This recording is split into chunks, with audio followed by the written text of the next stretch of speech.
Hello students, welcome to Angstrom Edu, India's best doubt solving app, and today we are going to learn about the topic acceleration.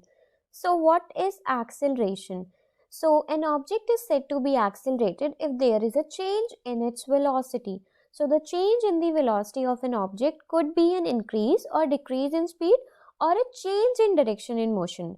So if we talk about acceleration, then acceleration is defined as the rate of change of velocity with respect to time. So acceleration is rate of change of velocity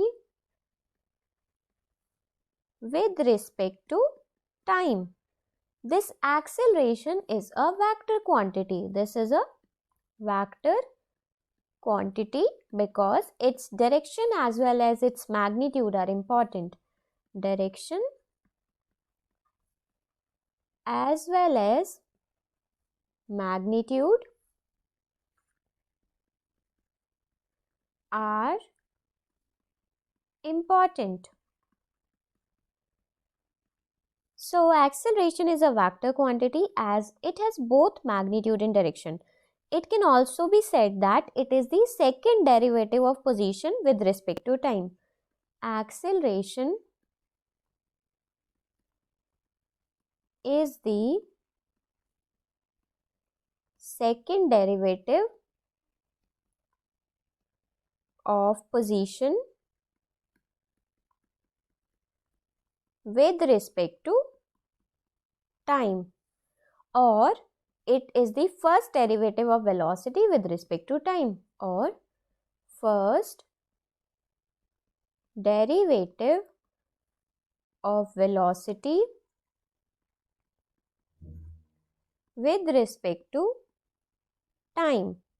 Now if we talk about the formula of acceleration, then acceleration can be written as a vector, that will be equals to v final vector minus v initial vector divided by time. So acceleration is equals to change in velocity by time. Change in velocity delta v is v final minus v initial. Now the SI unit of acceleration, SI unit of a vector is meter per second square.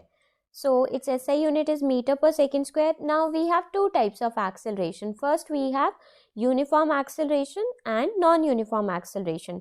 So uniform acceleration is when acceleration is constant, and non-uniform acceleration is when acceleration is variable.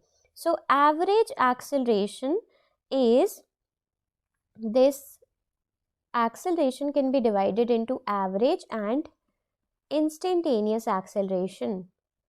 So average acceleration is the average acceleration over a period of time is defined as the total change in velocity in a given interval divided by total time taken for the change, means it is delta v by delta t.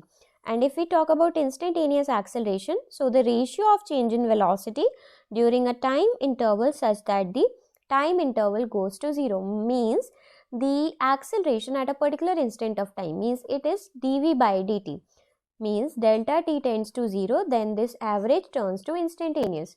So this is all about acceleration. Thank you for the session. Happy asking.